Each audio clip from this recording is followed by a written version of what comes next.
kunci yang saya pelajari di dalam modul budaya positif, yaitu yang pertama perubahan paradigma belajar, disiplin positif, motivasi perilaku manusia, kebutuhan dasar, posisi kontrol restitusi, keyakinan kelas, dan segitiga restitusi. Nah, kita masuk ke materi yang pertama, yaitu perubahan paradigma belajar. Dari teori kontrol Dr. William Glasser, dia menyatakan bahwa anak memegang kontrol terhadap dirinya sendiri untuk mencapai tujuan mulia yang mengacu pada nilai-nilai kebajikan. Nah, untuk itu kita hendaknya berubah dari paradigma stimulus respon kepada pendekatan teori kontrol dengan meyakini bahwa kita memegang kontrol terhadap diri kita sendiri. Dari tabel di depan nampak perbedaan paradigma yang selama ini kita yakini, yaitu stimulus respon, di mana setiap tindakan anak-anak yang kita arahkan, anak-anak akan mengikuti, tapi hanya dalam jangka waktu singkat. Tetapi apabila anak percaya dengan teori kontrol ini, maka setiap tindakan yang dia lakukan adalah dari dirinya sendiri. Di depan nampak yang pertama dari kolom sebelah kiri, dari tabel stimulus respon, realitas atau kebutuhan kita sama. Kemudian semua orang melihat yang sama, kita mencoba mengubah agar berpandangan sama dengan kita. Nah, untuk itu di kurikulum baru, kurikulum Merdeka, kita merubah paradigma ini ke dalam teori kontrol yang menyatakan bahwa realitas atau kebutuhan kita itu berbeda. Jadi jangan memaksakan kebutuhan kita harus sama dengan orang lain. Kemudian setiap orang memiliki gambaran yang berbeda, dan kita berusaha memahami pandangan orang lain tentang dunia tanpa memaksakan orang lain untuk memahami pandangan kita. Selanjutnya, setiap tindakan yang kita lakukan yaitu berasal dari motivasi perilaku manusia. Ada 3 motivasi perilaku manusia. Yang pertama, untuk menghindari ketidaknyamanan atau hukuman. Yang kedua, untuk mendapatkan imbalan atau penghargaan dari orang lain. Dan yang terakhir, untuk menjadi orang yang mereka inginkan dan menghargai diri sendiri dengan nilai-nilai yang mereka percaya. Sama seperti anak kita, apabila dia melakukan suatu tugas atau melakukan apa yang diperintahkan orang guru, kita kembali lagi kepada motivasi anak untuk melakukan hal tersebut. Apabila anak masih berada di posisi motivasi yang pertama dan kedua, maka kita hendaknya mulai sekarang berubah untuk mengarahkan anak ke motivasi yang ketiga. Nah, kita masuk ke disiplin positif. Maka tujuan dari disiplin positif adalah menanamkan motivasi yang ketiga tadi pada murid kita, di mana kita juga harus paham bahwa setiap tindakan manusia, baik anak ataupun guru, adalah sebagai upaya untuk memenuhi salah satu dari 5 kebutuhan dasar manusia. Percaya bahwa anak punya gambaran sendiri akan dunia berkualitasnya, dan tugas kita sebagai guru untuk menanamkan nilai kebajikan dalam diri anak. Nah, 5 kebutuhan dasar manusia tadi, yang pertama adalah kebutuhan bertahan hidup, kesenangan, kebebasan, kasih sayang dan rasa diterima, dan yang terakhir penguasaan. Dalam menjalankan peraturan ataupun keyakinan kelas atau sekolah, bila mana ada suatu pelanggaran terkait disiplin positif yang kita terapkan tadi, tentunya sesuatu harus terjadi. Untuk itu kita perlu meninjau ulang tindakan penegakan peraturan atau keyakinan kelas sekolah kita selama ini. Tindakan terhadap suatu pelanggaran pada umumnya berbentuk hukuman atau konsekuensi, yang pastinya selama ini hanya itu yang kita terapkan. Kalau tidak anak dihukum, pasti ada konsekuensi yang harus anak lakukan dari pelanggaran yang dia lakukan. Nah, dalam modul ini yang saya pelajari akan diperkenalkan program disiplin positif yang dinamakan dengan restitusi. Sebelumnya Bapak Ibu apakah pernah mendengar istilah restitusi? Sudah pernah belum dengar istilah restitusi? Belum. Oke. Nah, restitusi adalah proses menciptakan kondisi bagi murid untuk memperbaiki kesalahan mereka, sehingga mereka bisa kembali pada kelompok mereka dengan karakter yang lebih kuat. Restitusi juga merupakan proses kolaboratif yang mengajarkan murid untuk mencari solusi untuk masalah mereka dan membantu murid berpikir tentang orang seperti apa yang mereka inginkan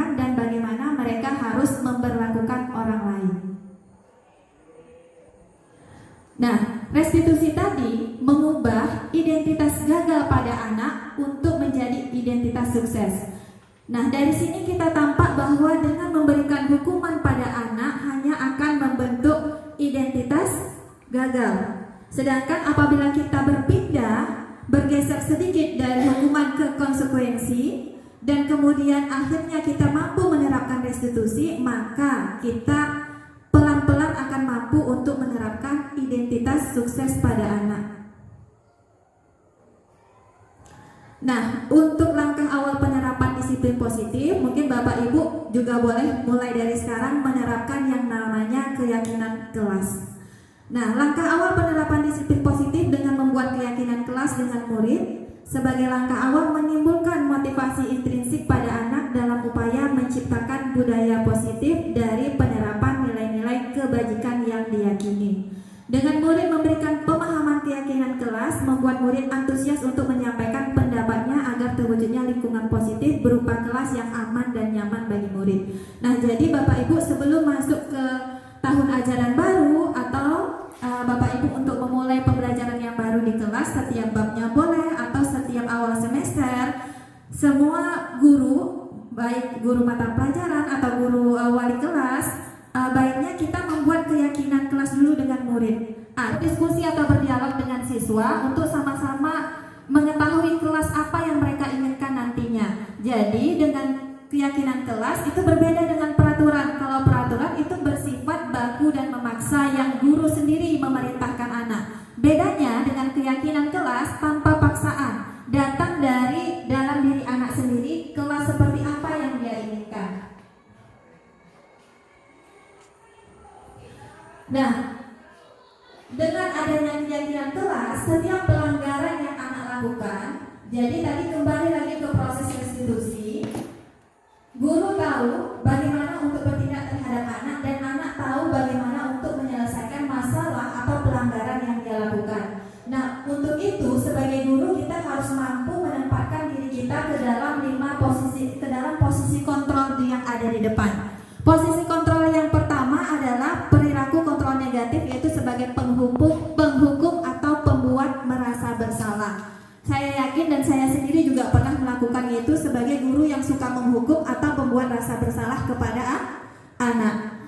Nah, ternyata yang kita lakukan itu adalah perilaku kontrol negatif dan tidak memberikan efek jera atau apapun kepada anak, karena itu datangnya dari guru tanpa ada motivasi intrinsik dari dalam diri anak. Untuk itu kita sebagai guru hendaknya perlahan-lahan untuk bergeser ke dalam posisi perilaku kontrol positif, yaitu sebagai teman atau pemantau. Nah, ini lebih baik daripada posisi perilaku kontrol negatif tadi, yaitu penghukum atau pembuat rasa bersalah. Kemudian yang terakhir yaitu kontrol diri, yaitu posisi kontrol manajer. Ini adalah posisi kontrol terbaik bagi guru untuk menerapkan disiplin positif.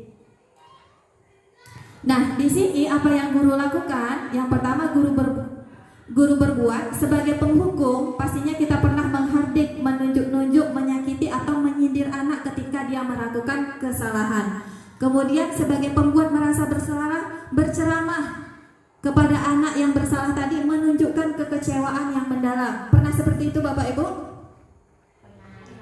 Pastinya saya juga pernah. Kemudian untuk itu kita harus mampu untuk menempatkan diri kita ke dalam posisi kontrol yang terbaik, yaitu sebagai manajer. Nah, bagaimana caranya untuk kita dapat berada di posisi kontrol yang terakhir, yaitu manajer?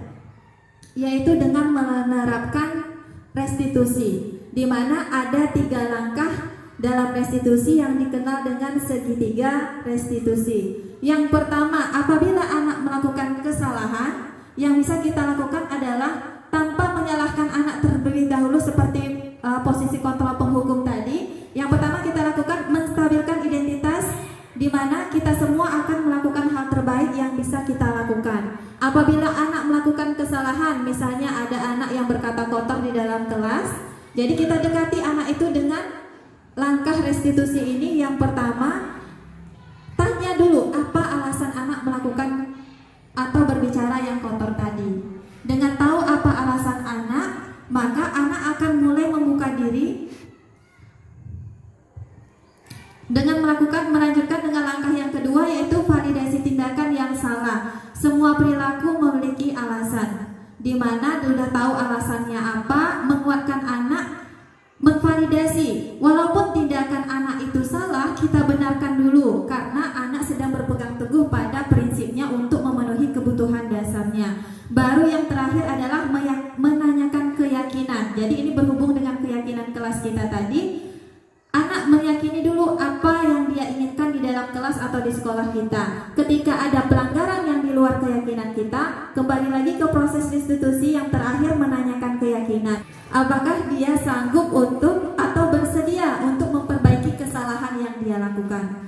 Nah, sampai di sini Bapak Ibu pemaparan yang dapat saya sampaikan. Saya ucapkan terima kasih Ibu Vina karena sudah memaparkan dan menjelaskan sangat detail dalam pemahaman budaya positif di lingkungan sekolah. Untuk audien atau guru-guru SMP SD yang kurang paham atau ingin bertanya silakan. Assalamualaikum warahmatullahi wabarakatuh. Baiklah, dari pemaparan materi yang dijelaskan oleh Ibu mengenai pemahaman dan penerapan budaya positif di sekolah, yang ingin saya tanyakan adalah tentunya di sekolah itu mempunyai peraturan-peraturan yang ada dengan tujuan untuk anak didik lebih tertib ke sekolah, seperti datang jam 7.30 dan pulang dan sebagainya. Ada beberapa poin yang diterapkan oleh sekolah. Yang saya tanyakan, apakah itu tidak termasuk ke dalam budaya positif, atau itu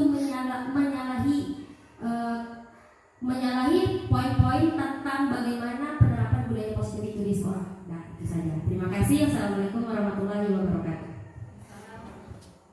ya. Pastinya setiap sekolah memiliki peraturan. Nah, keyakinan kelas yang kita buat dengan anak, rujukannya adalah dari peraturan sekolah itu tadi. Nah, dari peraturan sekolah, apakah peraturan sekolah itu sudah disepakati semuanya dengan warga sekolah dan anak-anak? Itu kembali lagi kepada ke sekolahnya, apakah ada yang ingin dirubah dari nilai-nilai kebajikan yang dibuat menjadi peraturan di sekolah itu. Baiklah, saya langsung saja dengan pertanyaannya mengenai dengan kontrol guru. Di sini, pada kenyataannya, ketika di dalam kelas sering anak-anak itu melakukan pelanggaran seperti perkataan kotor, mengejek teman, itu kira-kira poin kontrol guru yang baik itu yang mana? Dari 4 komponen tadi ya, ada sebagai penghukum, manajeral yang lebih efektif untuk menimbulkan keyakinan yang lebih baik untuk kelas. Terima kasih. Ya, memang bagus sekali pertanyaannya, karena pertanyaan ini muncul dalam diskusi kami ketika membahas tentang modul ini, di mana masih ada penolakan dalam diri guru untuk seperti yang dipaparkan di depan sebagai manajer, di mana menerapkan langkah-langkah restitusi yang seolah-olah guru tidak memegang kontrol. Kita menyerahkan sepenuhnya kepada anak.